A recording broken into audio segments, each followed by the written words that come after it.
This wasn't a normal pilgrimage to the holy sites. It was the celebration and observance of the 50th anniversary of Pope Paul VI having met with Patriarch Athenagoras. John Paul II and Benedict had made more traditional pilgrimages to the Holy Land, but this was unique in that it was precisely to meet with Patriarch Bartholomew. It's one thing to say, it's nice to be nice because it's nice, and quite another thing to get into concrete issues. The actual common declaration of the Pope and the Patriarch says, "Our fraternal encounter today is a new and necessary step on the journey towards the unity to which only the Holy Spirit can lead us." That's a very new type of quote-unquote pilgrimage for the Pope to make. Some of the things that happened there are actually significant. One of the things that I noticed in the common declaration, it is our conviction that the future of the human family depends also on how we safeguard the gift of creation.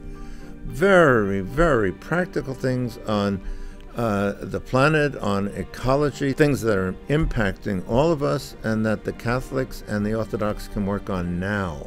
Pope Francis picks up where Pope Paul VI left off, and it seems that there's a personal dynamic between Pope Francis and Patriarch Bartholomew. There's that wonderful picture. The Pope is having a little difficulty, and the Patriarch extends his hand to him. I thought, that's wonderful. This is not a formal, diplomatic, head of church to head of church. These are two people who are going to actually like each other. It's extremely significant because all the theological agreements in the world never get anywhere if we dislike and distrust each other.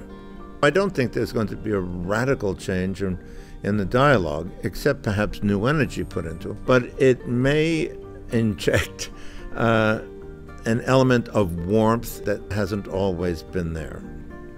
He couldn't very well go to Jordan and go to Israel without meeting the leaders. He met with them. He was very balanced, clearly mentioned and underlined the rights of Israel to exist and for security, while at the same time coming out for a free, viable Palestinian state. When he quite spontaneously got out of the car and walked over to the security barrier, that was an incredible moment.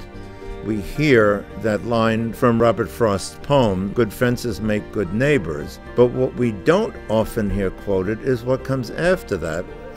Something there is about a wall that wants to see it down. And in a very silent but very, very, I think, powerful way, when he put his head against that wall, he was saying something there is about a wall that wants to see it down.